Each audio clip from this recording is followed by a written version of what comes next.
loving me, I loving you.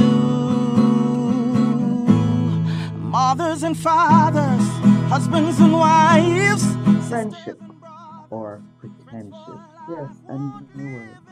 Welcome to Making It Last podcast, where it's all about helping us to have better relationships, not just with ourselves, with other people. I was intrigued by that post recently. And for those of you who is your first time joining me, I'm Nuri Daly. Now, I saw that recently on somebody's status, or yes, on Facebook, and it intrigued me. Friendship or pretendship? How can we know the difference? So I reached out to her, and Anthia Barrymore was gracious enough to say yes, she will do this. Welcome, madam. Thank you very much for having me. Now, there are several things I could say about you, but I'm going to allow you to introduce yourself. Who is Okay, not a problem. Anthia Barrymore? All right, so Anthea Anne-Marie Barrymore is a friend. She's very bubbly and just fun-loving. When you see her, you can just see it, and if you get close to her, it's just addicting. Like, she's that kind of a person. She's very genuine. That is She's very true. genuine, and she's warm, and she loves people. That's Anthea Barrymore for And you. professionally? Professionally, I am an associate counseling psychologist, Mhm. and I do freelance producing for children's program. I am actively in the Kids Space ministry. I don't know if you guys would have seen that little space on YouTube, but it's a ministry that I do with children, and that's where my love and passion is, right? Okay. So those are the things. I do many other things, but primarily describing what I do, that's Mhm. what I do. Okay, so now friendship or pretendship? Mm. What triggered that? And let's unpack that for a bit. All right, so it's very interesting that what triggered that is the correct word to use, Okay. because it has not always been something that's on my mind. I experienced it in, like, you saw me post it on Facebook. I Mhm. experienced it like a month before posting it. And I didn't post it at the same time because I wanted to analyze and Okay. digest Process it what a bit. happened. I wanted to Okay. process it. I didn't want to, I am one, when I put things in the space out there, they're not personal. They're personal, but not just for me. I put it out there so if there's somebody else, just anybody else, that is kind of going through, because life is not a vacuum, right? Mm. The fact is that everything that affects me won't affect you, but there are some things that affect us as human beings. Mm. And so I looked at it and I said, there might be, after a while, when I kind of calm down and like say, it is what it is, then I said, all right, there might be somebody out there that is Mm. going through this or not able to recognize and is suffering. Because I remember I said in the post that don't lose sleep, don't sweat Mm. it. Mm. If the person wants to move on, let it go. And Mm. what Mm. happened is that I was not able. It was so subtle that when I saw it happen, I'm like, whoa, I need to put something out there to at least allow people to think about the Mm. idea Mm. and begin to analyze and assess in a little bit more keener way or Yes. detailed way, Yes. and could rid themselves of some stress. Yeah.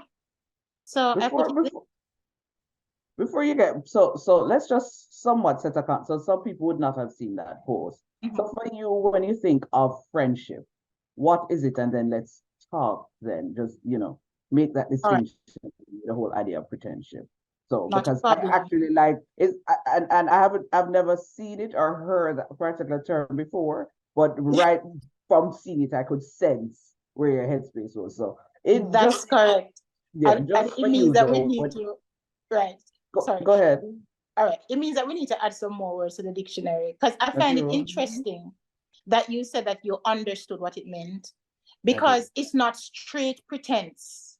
It's Mhm. subtle. So you have friendship. So it's pretendship. And it goes to show that there's a thin line between the two. Listen. So Yes. And I for think you that's where you want though, to go. Yes. friendship would be what for you? All right. So let me do let me categorize. Let me start from somewhere and then head somewhere. Many of us find ourselves in problems because we call something a friendship too quickly.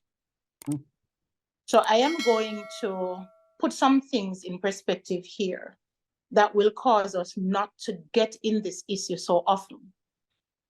I have had friends for over 20 odd years, firm. And it's the first that this has ever happened to me. My friends stay like under. I normally say I have 100 parts friend. So here goes. You have acquaintances, you have associates, and you have friends. Your acquaintances are persons who you meet on a first time basis. So let me put it in perspective. So you go to a conference. Let's say it's a women's conference for battered women. You go to the conference, you're not isolated. Sometimes conferences, they put you in groups to work with people, right? So, they say, oh, introduce yourself. So right away, I know that you're Noreen. I know that about you. The planning of the conference calls for that. The conference did not ask me to ask you your age, your name, at least your name, and to work in a group to do something. So right from the conference level, I'm learning a thing or two about you, about how you think, your leadership, and so on. And that's your acquaintance. So coming away from, and already you and your acquaintance might have something in common based on the nature of the conference. Of the interaction. Right. And even before you get into the interaction, if you're at a battered woman conference, it means that you either work with them, you're affiliated with so there's an interest. So we have a common interest while we're there based on the nature. So that's your acquaintance. So I live in Mandeville and the conference was in Kingston. So I'm in the supermarket and I see you. And I saw you at the conference before. I saw you. We exchanged light conversations. So I say hi. You're no longer a stranger. I'm acquainted with you. I say hi. You're not my friend. You're my acquaintance. I am Anthia Barrymore, producer of Kids Space, bringing you inspiration from our space to your space. And I'm here having a conversation with Noreen Daly on her Making It Last podcast. We'll now throw to a break to hear from our partners. Making it last is all I care to do. You loving me, I loving you. Mothers and fathers, husbands and wives. You can't live your best life without a healthy immune system. Boost your immune system the delicious way with Zappy's organic juices and punches. Made from local produce with zero added sugar, our juices cleanse and revitalize your body as they boost your natural immunity. Try our delicious flavors. Beat It, Berry Bomb, Get Fresh, Ton Up, and Island Splash. Find us on Instagram at Zappy's Organics or call or send a WhatsApp message at 1-876-779-8910 to order today. That's 1-876-779-8910. Zappy's Organic Juices and Punches. Live your best life today. For all your events such as educational forums, workshops, book launches, weddings, and more, contact Noreen Daly, the ultimate MC and event host. Visit noreendaly.com or follow her on Instagram at Noreen Daly Jam. Noreen Daly, creating long-lasting memories. Does your business lack branding? Having difficulty realizing your vision? Look no further. Splinth Brand Design Consultancy specializes in developing personal and business brands. Services include strategic management, website creation, social media branding, and more. Visit them online at www.wearesplint.com. Splinth, the brand you need to succeed. Making it last is all I care to do. You loving me, I loving you. Mothers and fathers, husbands and wives. Pretendship. I just find that term so intriguing, and that's what we're unpacking in this episode of Making It Last podcast. Your associates are persons who you work with a little bit closer than your acquaintance and a little bit more frequently. So they are like your co-workers. You see them every day. You have to associate with them. Either you're their boss or what supervisor, whatever, or even just colleague. But you go to meetings, you talk, you may take a stroll to lunch. You're not my friend. It's just that I associate with you. I have to relate to you on work matters. We might even go out on a social event. We are associating. No, let me say this. Your acquaintance and your associate can become your friend. Your friend. Yes, but they are not your friend just yet. I am going to get to the pointed question. So what some people do now is to call this acquaintance friend. Yes? And then they don't know anything about this person. They haven't delved further. And then this person didn't even tell you that they wanted to be your friend. And then this person is going about their natural business. You want to call this person every night. This person is not up for that. And then you say, but you're not my friend. So who is your friend and what is friendship? Your friend now is where you begin to make deliberate decisions. Yes?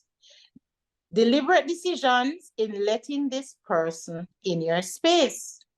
You're making a choice that you have analyzed, you have assessed, and you're now saying, I've seen enough in this person that I'd like to let this person in my space, in my mental space, in my physical space, in my emotional space, in my psychological space.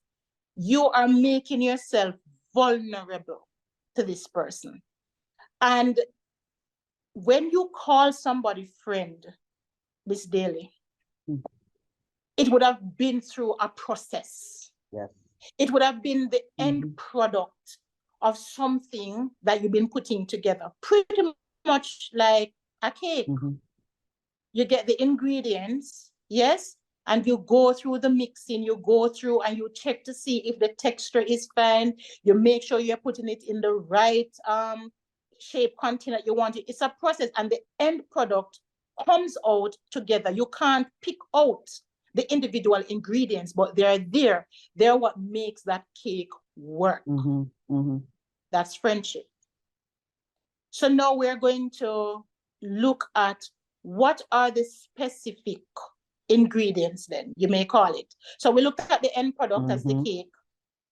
Now we're going to look at what went into that to make it what it's supposed to be and what it looks like. Sometimes you have your friend and somebody might walk up to you and say, I've had friends. That person look at us and say, I admire your friendship. Yes? True. I admire your friendship. These persons, they have not sat us down to get a history of our friendship, where it all started. But what is inside of us has begun to manifest itself to others. And then they say, I admire your friendship. So what is it that they admire? What is it that goes into that? Number one, and this is something that I would ask persons to pay attention to because it is very subtle. A friend respects your boundaries. Listen. Hello? Hmm. We often True. misunderstand this concept. And the truth be told, we make this characteristic the one that defines friendship. Oh, we're always together. We're always doing this. We don't leave each other. We do this together. And if you're not going, I am not going. And if I'm not going, you're not going. Be ye careful. Boundaries. Yes. They respect your boundary. They respect your space. And what does this mean? I have had situations where, let's say you have your friend, right? And you're at your home, and your friend you visit across. But as much as you feel that you're my friend, yes, you call ahead of time. You call ahead of time. You say, Anna. You don't just pop up. No. You even though you can, don't expect me to understand and sop it up. Like, I'm your friend. I can knock on your door anytime, especially if you have a significant other or you're married. Friends respect boundaries. Call ahead of time. Anna, are you home? I'm thinking of popping by. Friends respect your boundary in terms of your time. Yes. I am an individual, you're an individual, and together we make something. I have a life, you have a life. Yeah? And so it's really up to me in my individuality to say that I don't accept calls after 10. A friend respects that. And they try to call beforehand. And if they see 10 o'clock, they might want to assess if this call is a must, or I can call Anna tomorrow. On the flip side of it, when you understand that your friend understand and respect your boundary, if you get a call after 10, because you know your friend, yes, and you know that the friend respect, you pick the call because it has to be something. Why so-and-so calling me? Because they have always respect the boundaries. Excellent note to end on. Thank you so much for sharing. You're welcome. Anne-Marie Barrymore. Yes, ma'am. This was Making It Last podcast, where it's all about helping us to have better relationships, not just with ourselves, but with other people. I'm Noreen Daly. Until next time. Making it last is all I came to do. You loving me, I loving you. Mothers and fathers, husbands and wives,